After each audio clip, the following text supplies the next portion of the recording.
culture avec Michel Alberganti, journaliste à France Culture, qui va entrer dans un dialogue avec Rost, que vous connaissez certainement, qui est un artiste, qui a un regard sur notre société, un regard sur ses défis, ses enjeux, peut-être ses inéquités, et un regard sur le numérique.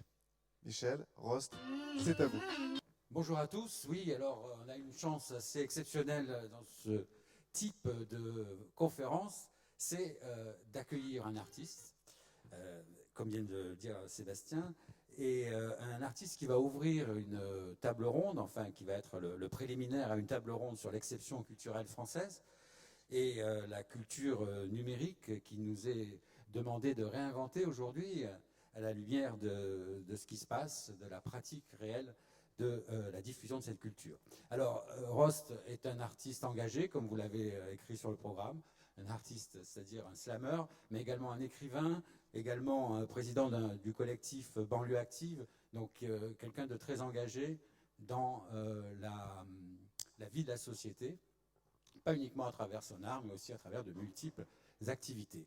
Alors, ce que je voudrais lui demander, c'est un petit peu, dans un premier temps, quels sont vos sentiments sur ce qui se passe aujourd'hui, sur le passé récent qui est éclairé par la loi Hadopi, bien entendu, et par tout le problème du financement des artistes, de trouver de nouveaux modèles inscrits dans le numérique, mais qui en même temps préservent la possibilité pour ces artistes de vivre, de produire, et donc d'être à l'aise dans ce nouveau monde numérique. Alors, quel est aujourd'hui votre sentiment ?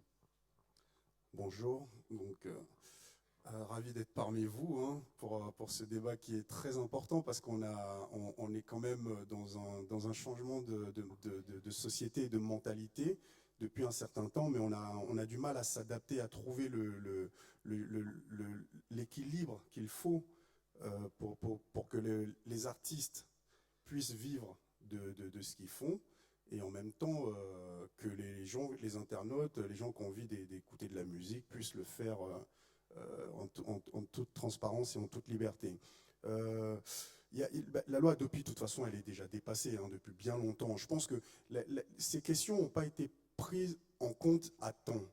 Il y a une quinzaine d'années de ça déjà, certaines personnes se battaient et nous, il y a une dizaine d'années, on se battait sur la baisse de la TVA, par exemple, sur le disque. On dit qu'en France, la culture est taxée à 5,5. Alors que la musique, d'après ce que j'ai compris jusqu'à présent, je pensais que c'était de la culture, mais apparemment non, puisque c'est taxé à 19,6. C'est surtout le livre qui est taxé à 5,5. À 5,5, oui, mais normalement, enfin moi quand je lis les textes qui sont prévus par rapport à ça, on dit que la culture, normalement en France, est taxée à 5,5. C'est ce que dit la loi. Donc, bon, et donc il y a des gens qui se sont battus longtemps là-dessus. Il y en a eu plusieurs raisons. On nous a sorti que c'était à cause de l'Europe, parce que l'Europe ne veut pas. Bon, enfin, ils ont trouvé tout ce qu'il fallait, mais je pense que c'est une manne financière qui est tellement importante pour les pouvoirs publics qu'effectivement, c'est pas évident pour eux d'aller sur ce terrain-là. Alors que je pense que ça aurait permis justement de réduire les coûts et de permettre aux disques de continuer à vivre. Bon, après, même malgré l'évolution, de toute façon, aujourd'hui c'est incontestable, on est dans l'ère du numérique, on y va tout droit, mais on aurait pu quand même équilibrer les choses à ce niveau-là. Ça n'a pas été fait. Aujourd'hui, on se retrouve confronté, donc on a pris une quinzaine, voire une vingtaine d'années de retard sur la problématique, et puis on nous pond Hadopi il y a quelques années. Hadopi il y avait déjà trouvé ce qu'il fallait pour contourner tout ça. Et aujourd'hui, on nous parle aussi de la licence globale. Bon, alors, la licence globale, c'est intéressant dans un sens je pense, pour certaines maisons de disques, mais pour les artistes en tant que tels, c'est super compliqué. Les gens qui ont les moyens d'agir derrière vont pouvoir récupérer beaucoup d'argent. Mais après, il se pose aussi la question du développement. Ça fait plusieurs années maintenant que les grandes boîtes de production prennent moins de risques. si vous écoutez en ce moment la radio, vous allumez votre télé, vous voyez, c'est pratiquement les mêmes choses qui sont faites par tout le monde. Il n'y a plus réellement d'innovation. Pourquoi? Parce que les maisons de disques aujourd'hui ne veulent plus prendre de risques. Or, il y a encore quelques années, on pouvait mettre de l'argent sur un artiste où on se dit, ah tiens, il y a quelque chose de nouveau, on va peut-être essayer. Même si en France, on préfère suivre ce qui se passe aux États-Unis. Mais aujourd'hui, on a carrément calqué le truc et tous les artistes se ressemblent, tous. Ils font tous la même chose. Mais en même temps, vous avez un petit peu rompu avec cette pratique, vous avez votre propre label, donc vous êtes plutôt indépendant de ces maisons de disques. Et semble-t-il que le numérique a permis aussi, avec Internet et la liberté de produire et de diffuser soi-même ses œuvres, il y a une certaine liberté par rapport au carcan des maisons de disques qu'ont pu subir les artistes avant vous. Bah, en fait, moi, j'ai compris très très tôt beaucoup de choses. C'est que j'ai monté mon label en 95. À l'époque, j'étais encore gamin, mais parce que j'ai été voir des maisons de disques à l'époque qui me disaient « Ah, c'est génial ce que vous faites. Alors, ce qu'on va faire, c'est que les mots qui sont en verlan, on va les changer. On va mettre un refrain avec plein de nanas et puis on va faire un clip avec des nanas à poil, enfin déshabillées entre guillemets, et qui vont, voilà. Et puis on va vendre beaucoup de disques. » Je dis « Mais moi, c'est pas ce que j'ai envie de faire. » Moi, je vis des choses dont j'ai envie de parler, puisque moi, je suis un artiste engagé. Donc, j'avais envie de parler de ce que je voyais autour de moi, de ce que les gens vivaient autour de moi, d'avoir un vrai message. Et c'était pas de faire... bon, parce que la plupart du temps, quand on dit rappeur aux gens, ils pensent que c'est tout de suite des gens qui sont avec leur casquette à l'envers et qui sont avec plein de nanas à poil dans des voitures qui leur appartiennent même pas la plupart du temps. Mais moi, je suis absolument pas sur ce schéma-là. Donc, je me suis dit, vu comment ça se passe, et d'autres sont déjà passés par là, eh ben, il faut que je monte mon label moi-même. Donc, je l'ai monté très, très tôt. Alors, il faut savoir que ces dernières années, les labels indépendants, eux, ont vraiment subi ce qui se passe là, cette transformation, parce que le téléchargement, les maisons de disques, c'est pas de la perte d'argent pour eux, c'est juste un manque à gagner. Alors que les labels indépendants, ça reste vraiment, il y en a énormément qui ont disparu ces dernières années. Et aujourd'hui, c'est très difficile de prévoir sur la durée pour les labels indépendants. Là où à l'époque on vendait, je sais pas, 40 à 50 000 disques par exemple sur un label indépendant, aujourd'hui si vous en vendez 3-4 000, c'est super. Voilà Mais est-ce qu'il n'y a pas eu un transfert aussi, parce que vous avez l'air de défendre quand même beaucoup le disque comme une espèce d'entité qu'il faudrait préserver, dont il faudrait prolonger la vie. Est-ce que certains pensent qu'au contraire le disque c'est une époque, il y a eu une époque, ça a commencé dans les années 80, donc le disque a duré longtemps, le CD a duré longtemps, mais aujourd'hui c'est peut-être plus le support idéal pour diffuser de la musique. Oui, mais sauf que ça a des conséquences. C'est que si on avait permis au disque d'être vendu, je pense que pour moi, le prix d'un disque, c'est aux alentours de 10 euros, pas plus. Et quand vous avez des disques à 20, 25 euros, 30 euros, les gamins, je suis désolé, aujourd'hui, en plus, on est dans l'ère de la technologie, ils ont leur téléphone, ils ont les abonnements, ils ont ci, ils ont ça, et il aurait fallu qu'on trouve un moyen pour qu'ils continuent à acheter du disque. Continuer à acheter des disques, ça veut dire qu'on se dit que la musique n'est pas gratuite. C'est ça. C'est que même quand ils vont passer au téléchargement, ça va être du téléchargement payant, parce qu'ils ont pris l'habitude de payer la musique. Or, ils se sont dit à un moment, les disques sont trop chers, donc ils ont été cherchés ailleurs. Ils ont été cherchés sur Internet, à télécharger, et on les a habitués à télécharger gratuitement. Parce que les pouvoirs publics ont mis du temps à comprendre les alertes que les artistes, les maisons de disques leur faisaient sur le téléchargement illégal. Et en même temps, les maisons de disques ont mis beaucoup de temps à baisser le prix des disques aussi. Mais parce que c'était... Évidemment que pour eux c'est difficile, vous savez qu'ils ont toujours gagné plein d'argent en faisant comme ils avaient envie de faire, c'est difficile pour eux de changer de mentalité. Et puis après, il aurait fallu aussi que les pouvoirs publics accompagnent aussi ce mouvement-là. Vous savez, quand vous rentrez en studio, vous payez vos charges, c'est 19,6. Vous allez fabriquer vos disques pareil. Quand vous les mettez en magasin, c'est la même chose. Donc, il y a tout un circuit comme ça qu'il aurait fallu revoir pour baisser le prix du disque et habituer les gamins à acheter de la musique. Donc aujourd'hui, on est en plein dedans. Maintenant, les solutions, il y a quelques pistes, effectivement, là, sur la licence globale. Moi, je ne suis pas forcément pour, parce que je pense que ça va encore profiter aux mêmes. Et puis alors pourquoi ça? C'est-à-dire que par exemple, la licence globale s'appuierait sur des mécanismes qui existent déjà pour la radio et qui permet une redistribution via les sociétés d'auteurs existantes de certaines sommes. Donc le mécanisme existe. Qu'est-ce qui vous fait penser que ce seraient plutôt les grands ou les gros qui en profiteraient? Alors, parce que vous avez des structures qui existent où, entre le nombre de... vous avez des gens qui peuvent mettre en place ce qu'on appelle les robots, donc qui vont permettre à certains de faire un maximum d'écoute et de téléchargement via les machines. Vous voulez dire les robots sur Internet? Exactement. Donc, ça va leur permettre, parce que c'est une répartition au prorata. Donc, ces gens-là, même sans vendre forcément autant de musique, vont avoir beaucoup plus d'argent que ça va être encore les petits qui vont payer, qui vont encore payer les frais. Nous, en discutant un peu avec différentes personnes sur ces questions et des techniciens, ils parlaient de revoir un peu le système sur le même schéma que Canal+ à une époque. À une époque, Canal+, à l'époque, Mitterrand avait dit qu'il fallait installer impérativement des Péritel sur les téléviseurs pour que ça puisse accueillir le truc de Canal+.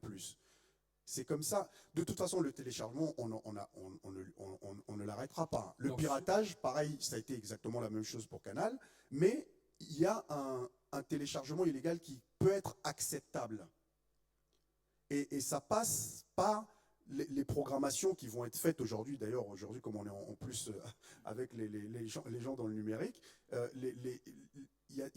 certains parlent de programmation via les algorithmes qui permettent justement de faire un truc avec un récepteur et un émetteur. Et ça veut dire évidemment qu'il va falloir changer le fonctionnement des machines ou installer des systèmes sur les machines qui permettent de recevoir directement la musique via cet émetteur-là. Donc vous voulez parler des DRM en fait, des Digital Rights Management, qui permettraient de coder la musique, et effectivement ça revient à ce qui est des décodeurs. C'est pour ça que l'analogie avec Canal+ fonctionne. Des décodeurs qui comprennent et qui décodent les droits à écouter de la musique. C'est-à-dire on peut acheter une musique pour l'écouter un jour, pour l'écouter une semaine, un mois ou exactement. Toute sa vie, et ce ne sera pas le même tarif et ce ne sera pas le même codage. C'est exactement ça. Je pense que c'est une des pistes à explorer et je pense qu'aujourd'hui c'est la seule qui pourrait sécuriser entre guillemets les artistes, autant les gros artistes que les artistes indépendants.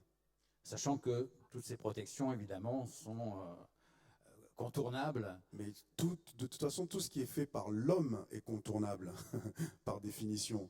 Donc, mais il y a, c'est ce que je disais tout à l'heure, il y a un téléchargement qui est acceptable, comme Canal+.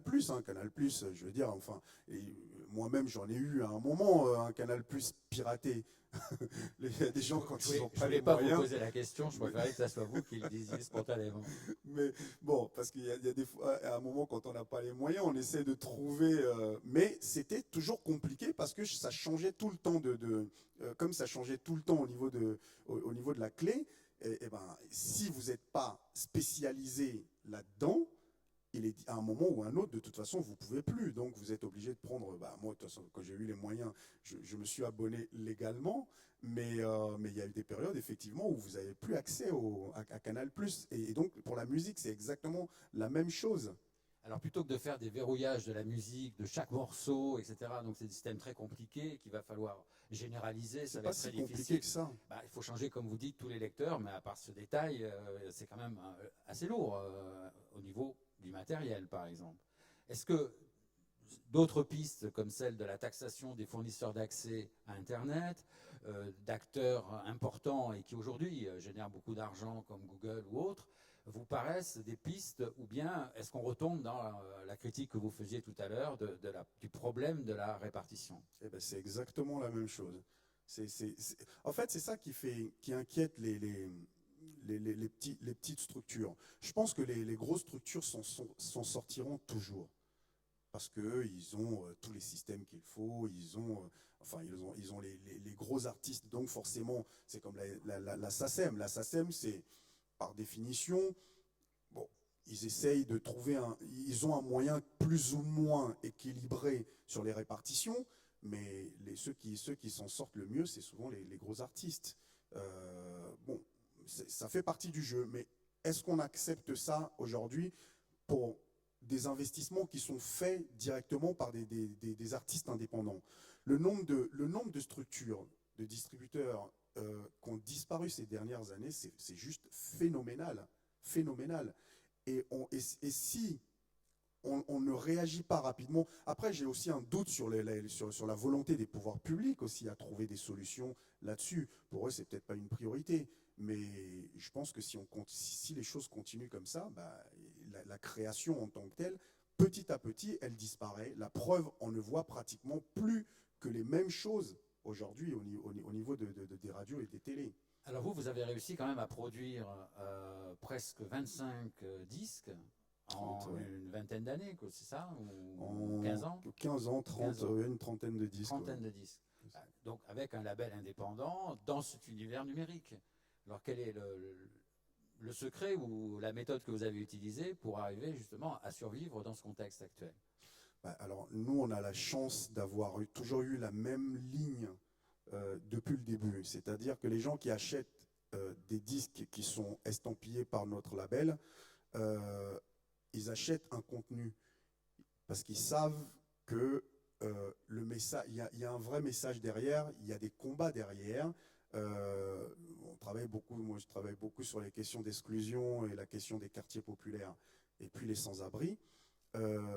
On fait beaucoup de projets dans ce sens-là. Donc les gens, quand ils achètent les disques, effectivement, le dernier album qui s'appelle Poésie d'un résistant est un peu différent parce que c'est de la poésie avec des musiciens jazz et classiques, mais en même temps,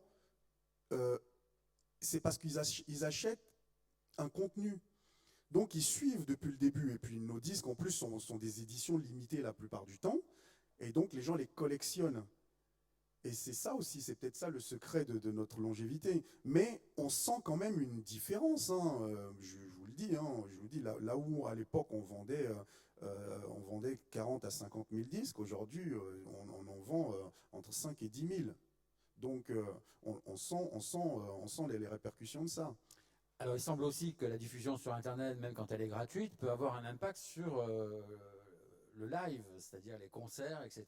Et donc faire connaître des artistes qui ensuite gagnent peut-être plus d'argent grâce aux concerts qu'à la vente de leurs disques. Est-ce que ça vous paraît une solution également ou pas? Alors, justement, ça c'est l'argument qu'on nous sort souvent. Mais je suis là pour sortir les arguments que tout le monde sort. Non, mais un artiste qui décide lui-même de mettre sa musique sur Internet, il faut qu'il ait le droit de le faire, il faut qu'il puisse le faire. Mais souvent, c'est pas le cas. C'est malgré eux que ça se retrouve sur Internet. Les artistes en herbe qui ont envie de se faire découvrir et tout ça, ils peuvent le faire. Il faut qu'il y ait des plateformes pour ça. Mais bon, après sur les concerts, c'est parce qu'aujourd'hui aussi vous avez quand même beaucoup moins de diffusion, vu que le marché, entre guillemets, pour les grands médias en tout cas, est moins important, donc ils jouent moins le jeu. Donc les gens vont plus en concert, et puis on est en période de crise aussi, hein, donc les gens ont besoin de s'évader, et c'est vrai que les concerts marchent super bien. Et pour les artistes, j'ai jamais eu autant de festivals. Ah bah oui, parce que les gens ont besoin de s'évader. C'est comme le cinéma. Vous prenez le cinéma, par exemple, l'année dernière, ils ont atteint des sommets en France au niveau de la fréquentation des salles. Donc c'est parce que aussi les gens ont besoin de... C'est la preuve que la culture reste quelque chose de fondamental pour nos sociétés et qui permettent à nos sociétés de traverser les différentes périodes. Et c'est pour ça que je pense qu'aujourd'hui, on doit faire appel au pouvoir public pour qu'ils se mettent à table avec les acteurs de terrain et aussi pas que les majeures compagnies, mais aussi des petites structures, et qu'on trouve une solution pour pouvoir rendre tout ça acceptable pour tout le monde et viable pour tout le monde. Et voilà, donc c'est une excellente introduction et la balle est dans le camp des participants de notre prochaine table ronde donc sur l'exception culturelle française. Merci Rost. Merci à vous.